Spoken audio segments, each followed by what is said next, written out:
Morning student, आज हम पढ़ेंगे हिंदी सेकंड का चैप्टर नंबर 3 शब्द विचार। शब्द क्या होता है?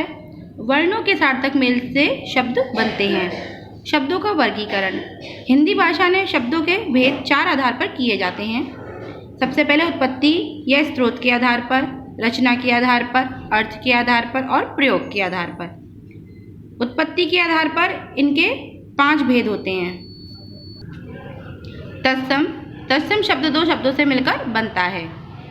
तद्भव, तद्भव शब्द 2 शब्दों से मिलकर बना है। तद माने उससे, भव माने होना, अर्थात संस्कृत भाषा से होने वाला।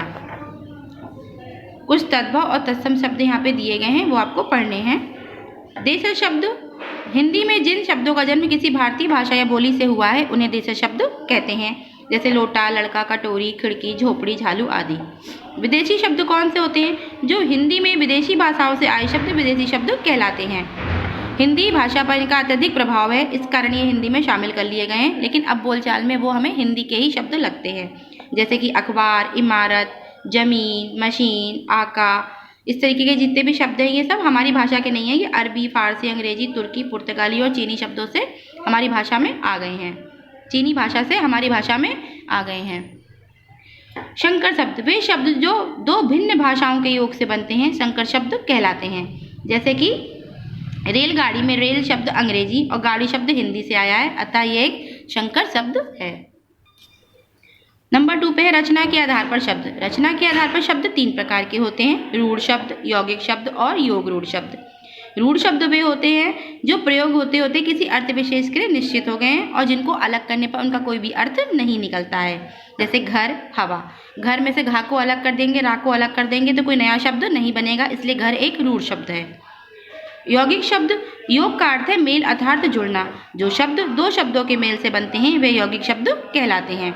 जैसे कि राज, कुमार। राज को अलग कर देंगे, कुमार को अलग कर देंगे तो राज का मतलब होता है राज्य करना और कुमार का मतलब राजा का बेटा, या एक कुमारे लड़के को भी कुमार कहते हैं, तो ये मिलके बन गया राजकुमार। देशभक्त, देश माने हमारा देश और भक्त जो किसी की भक्ति करता है उसको भक्त बोलते हैं, तो इन 2 शब्दों को मिलाकर बन गया देशभक्त। योग रूढ़, वे शब्द जो यौगिक होते हुए भी किसी विशेष अर्थ को प्रकट करते हैं उन्हें योग रूढ़ शब्द कहा जाता है और इनकी विशेषता ये होती है कि ये किसी व्यक्ति विशेष के लिए ही प्रयोग किए जाते हैं। जैसे कि दशानन अर्थात 10 मुख वाला रावण। ज्यादातर योग रूढ़ शब्द पर्यायवाची शब्दों के अंतर्गत आते हैं। अर्थ के आधार पर सार्थक शब्द और निरर्थक शब्द। सार्थक शब्द, जिन शब्दों का कोई अर्थ निकलता हो वे सार्थक शब्द कहलाते हैं। भाषा में केवल सार्थक शब्दों का ही प्रयोग होता है।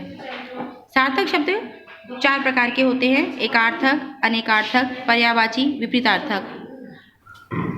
एकार्थक शब्द, वे शब्द जो केवल एक अर्थ देते हैं एकार्थक शब्द कहलाते हैं, जैसे नल, रोटी, मेज, कुर्सी आदि। अनेकार्थक शब्द, वे शब्द जो एक से अधिक अर्थ देते हैं अनेकार्थक शब्द कहलाते हैं, जैसे पत्र माने पत्ता भी होता है और चिट्ठी भी होता है, अंक माने गोद भी होता है और संख्या भी होता है। अब आ गए पर्यायवाची शब्द। पर्यायवाची शब्दों को समानार्थक शब्द भी कहते हैं, वे शब्द जिनका अर्थ समान होता है, जैसे हवा। हवा का पर्यायवाची है वायु, समीर, पवन, अनिल। इस तरह से कुछ पर्यायवाची शब्द यहाँ पर दिए गए हैं, वो आपको पढ़ने हैं। विपरीतार्थक शब्द, वे शब्द जो एक दूसरे का उल्टा या विपरीत अर्थ देते हैं उन्हें विपरीतार्थक शब्द कहते हैं। इनको हम विलोम भी कहते हैं, जैसे उचित का अनुचित, सुख का दुख। अब आ गए हमारे निरर्थक शब्द।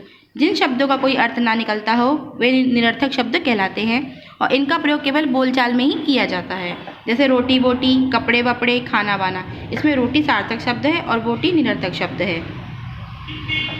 अब आ गए हमारे प्रयोग के आधार पर शब्दों के भेद। तो प्रयोग के आधार पर शब्दों को 2 भागों में बांटा गया है, विकारी और अविकारी। विकारी शब्दों में लिंग, वचन और कारक के कारण परिवर्तन होता है तो वे विकारी शब्द कहलाते हैं। ये 4 प्रकार के होते हैं, संज्ञा, सर्वनाम, विशेषण और क्रिया। अविकारी शब्द वे होते हैं जिनमें लिंग, वचन और कारक के कारण कोई भी परिवर्तन नहीं होता। ये होते हैं, ये भी संख्या में 4 होते हैं।